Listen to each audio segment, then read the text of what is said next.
जय हिंद दोस्तों, मैं सेबी पंजीकृत सलाहकार नहीं हूँ।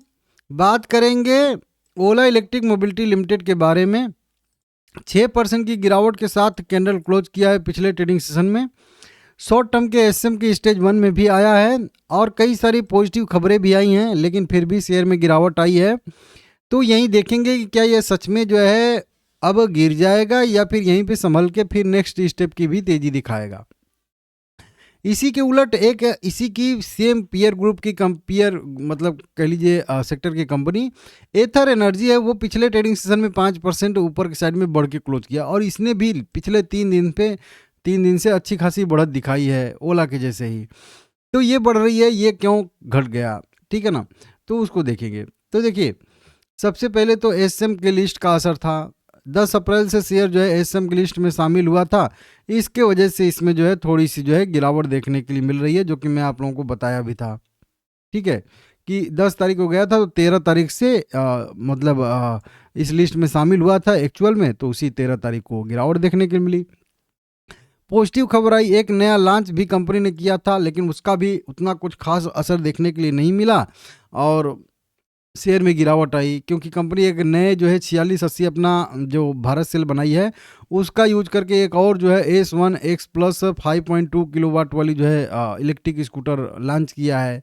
तो अब कई सारे वेरिएंट इनके हो गए हैं ऐसे मार्केट में जो 4680 भारत सेल से चलते हैं।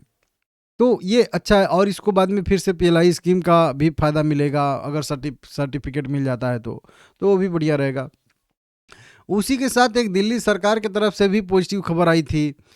ईवी पॉलिसी जो नई मतलब ड्राफ्ट पेपर जारी किया गया है, उस पे अभी जो है लोग मतलब विचार करेंगे, अपना व्यू रखेंगे।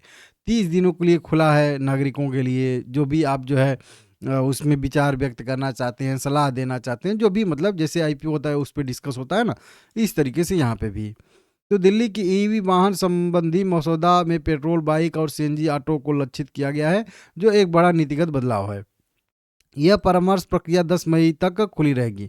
तो 10 मई तक आप जाके जैसे वहाँ के जो भी लोग हैं कह लीजिए, वो बता सकते हैं कि ईवी जो ये प्लान बन रहा है, मसौदा जो रूल बन रहा है नया, उसमें क्या बदलाव करने चाहिए, क्या करना चाहिए, क्या नहीं करना चाहिए। सरकार का पूरा पूरा मसौदा में जो ये व्यू है कि जो है अप्रैल 2028 से नए पेट्रोल वाहनों का पंजीकरण रद्द कर दिया जाएगा या फिर कहीं बंद कर दिया जाएगा और जनवरी 2027 तक सीएनजी जो तिपहिया वाहन है, जो ऑटो रिक्शा हम लोग कहते हैं, उसके पंजीकरण पर प्रतिबंध लगा दिया जाएगा। मतलब अब 2027 कितना है, 2027 बस वही मान के चलिए कि 8-9 महीने और। तिपहिया वाहन जो थ्री व्हीलर हैं उनका पंजीकरण बंद हो जाएगा, जो पेट्रोल से चलने वाली गाड़ियाँ, सीएनजी से। पेट्रोल से जो दोपहिया वाहन चलते हैं उनका पंजीकरण 28 से बंद हो जाएगा। तो इतने दिन तक तो चलिए ठीक रहेगा, लेकिन उसके बाद से जो है बंद हो जाएगा। तो ईवी की डिमांड बढ़ने वाली है, तो ये भी एक पॉजिटिव खबर थी। हालांकि ये पॉजिटिव खबर थी, उसके बावजूद मार्केट गिरा है। मतलब ओला की बात कर रहा हूँ, 6% गिरा है। तो इससे आप अंदाज़ा लगा सकते हो कि एसएम का असर कितना ज़बरदस्त था, कि इतना बड़ा इसी का पीयर मतलब कह लीजिए कंपनी 5% उछली, उसके अगेंस्ट में ओला इलेक्ट्रिक 6-6.5% गिर के क्लोज किया, जबकि इतनी सारी नई लॉन्चिंग थी, ईवी पॉलिसी आ रही थी, तो उसके बावजूद भी यहाँ पे गिरावट देखने के लिए मिली है। समझ रहे हो, तो ये थोड़ा सा दिक्कत है।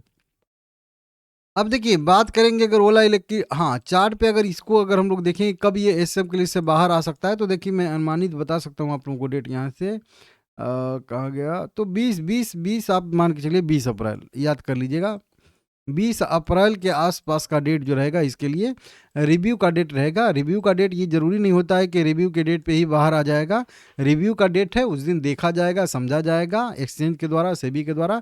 अगर सही स्थिति में रहेगा तो निकाल दिया जाएगा। तो 20 अप्रैल का डेट इसके लिए इंपॉर्टेंट डेट रहने वाला, और 20 तारीख को भी मेरे हिसाब से शाम को इसका रिव्यू होगा। तो अगले ट्रेडिंग सेशन से भी मतलब अगर बाहर आना होगा तो आएगा, ठीक है ना। अब चार्ट पे अगर दोनों का कंपेयर करके हम लोग देखेंगे, और पहले भी कई सारी खबरें आई हैं वो मैं बताया था, ठीक है ना, पीएलआई मंजूरी मिली थी, ये सब तो मैं हमेशा कवर करता हूँ इसको।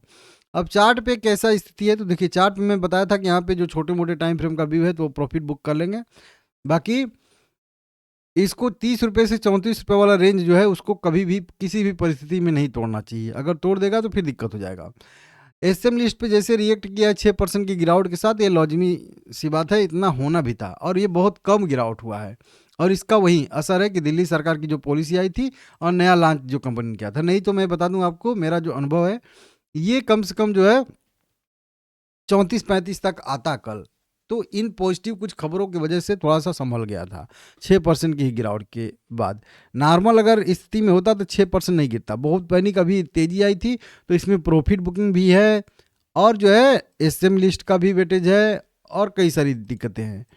ठीक है, मार्केट का भी इसमें कह लीजिए कि थोड़ा सा वेटेज है, क्योंकि मार्केट भी गिरा था, तो इसके वजह से 6% गिरा था। देखिए, अब चार्ट पे तो ठीक है, यहाँ पे रेजिस्टेंस तो है पहले से ही 40 पे। ये पहले वाला जो सपोर्ट लेवल था वो रेजिस्टेंस के तौर पे काम कर रहा है, तो करेगा ही करेगा। लेकिन ठीक है, मेरा देखिए व्यू क्लियर है कि अगर ये यहाँ पे 36 के ऊपर या 34 के ऊपर अगर सपोर्ट ले लेता है, टिक जाता है, तो यहाँ से भी इसमें रिकवरी की संभावना अभी बनेगी। 45 रुपये तक तो मेरा पहले से ही व्यू था कि 45 रुपये तक एक कभी भी एक बढ़िया रिकवरी स्ट्रॉन्ग आ सकती है। पुल बैक ही उसको कहिए या चाहे जो भी कह लीजिए, ये तो एक पुल बैक ही है, क्योंकि जब तक इसमें एक स्टेप नहीं बन जाता है, एक स्विंग नहीं बन जाता है, तब तक इसको पुल बैक ही कहते हैं। जैसे यहाँ से देखिए, एक तेजी कंटिन्यू आई और ये 45 रुपये तक गई थी, 30 से जो है 45 तक 15 पॉइंट का रिकवरी आया था। लेकिन इसमें कहीं पे एक अच्छा सा स्विंग नहीं बना था। यहाँ पे थोड़ा सा बना था, लेकिन वो उतना सही नहीं बना था, तो उसको केवल एक पुल बैक कहते हैं। इसी तरीके से नीचे के साइड से सस्टेन तो किया था, उसके बाद जो है एक अच्छी रिकवरी आ रही है, पुल बैक आ रहा है, लेकिन इसमें भी कहीं पे स्विंग नहीं बना। एक बार यहाँ पे थोड़ा सा सस्टेन करने की कोशिश किया था, लेकिन वो स्विंग नहीं है। स्विंग का मतलब है कि एक प्रॉपर हाई और लो यहाँ पे दिखना चाहिए। यही लेवल पे होता, अगर ये इस वाले कंडीशन में होता कि पहले ऊपर गया था, थोड़ा सा यहाँ से सस्टेन करता और फिर इसी पॉइंट पे होता, तो इसको हम लोग मानते हैं कि हाँ थोड़ा सा ट्रेंड रिवर्सल आ रहा है। ट्रेंड रिवर्सल तभी आता है जब स्विंग आपको दिखना शुरू हो जाए, क्योंकि कभी भी शेयर जो है पैनिक केवल सीधी रेखा में भाग रहा है, तो मान के चलिए वो पुल बैक है और फिर से कभी भी उसका एक्शन का रिएक्शन देखने के लिए हम लोगों को मिल सकता है। ठीक है, मेरे हिसाब से एसएम का मतलब जो है गिरावट वो तो हो चुका है, लेकिन अभी भी एसएम की लिस्ट में जब तक रहेगा तब तक वॉल्यूम में थोड़ा सा असर रहता है। वो कई बार मैं बताया भी हूँ आप लोगों को। हालांकि पिछले ट्रेडिंग सेशन में प्रॉफिट बुकिंग थी, तो इसके वजह से 35 36 37 करोड़ इक्विटी से ट्रेड हो गए थे। 14 साढ़े 14 करोड़ रुपए के 18% का ही 19% का डिलीवरी परसेंट था। और इसमें अभी भी ऑपरेटिंग एक्टिविटी टाइप का यहाँ पे दिख रहा है। अब ऑपरेटिंग एक्टिविटी अगर इसी तरीके से आगे भी जारी रहती हैं, जैसे देखिए 13 अप्रैल को जंप ट्रेडिंग ने लगभग 2.5 करोड़ इक्विटी शेयर बाय किया और 2.5 करोड़ इक्विटी शेयर सेल कर दिया। 5 करोड़ इक्विटी शेयर था इन्हीं का हो गया, मतलब 5 करोड़ इक्विटी शेयर का वॉल्यूम तो इन्हीं का हो गया। 36 करोड़ रुपए में 36 करोड़ इक्विटी शेयर में से 5 करोड़ इक्विटी से तो इनका हो गया। अगर इसी तरीके से छोटी मोटी जो है इनके तरफ से जो है बाइंग रहती है, मतलब ऑपरेटिंग यूटिलिटी टाइप का रहता है, अगर ये लोग चलाते हैं, ऊपर ले जाना चाहते हैं तो ले भी जा सकते हैं। ठीक है ना, तो इस तरीके से आप लोग देख लीजिएगा। बाकी नीचे भी देखिए 10 तारीख को कितने सारे यहाँ पे ऑपरेटिंग एक्टिविटी या कह लीजिए बल्क डील देखने के लिए हम लोग को मिली थी। तो अगर इसी तरीके से बल्क डील होती रहेंगी, वॉल्यूम बना रहेगा, तो मोमेंटम की संभावना बनेगी। लेकिन ये वॉल्यूम अगर गिर के बहुत ज़्यादा कम हो जाएगा, 2 करोड़ 3 करोड़ पहले जैसा हो जाएगा, तो फिर जो है दिक्कतें वहाँ से शुरू होंगी, क्योंकि वॉल्यूम कम हो जाएगा, लोगों का इंटरेस्ट कम हो जाएगा। ठीक है ना, इस तरीके से।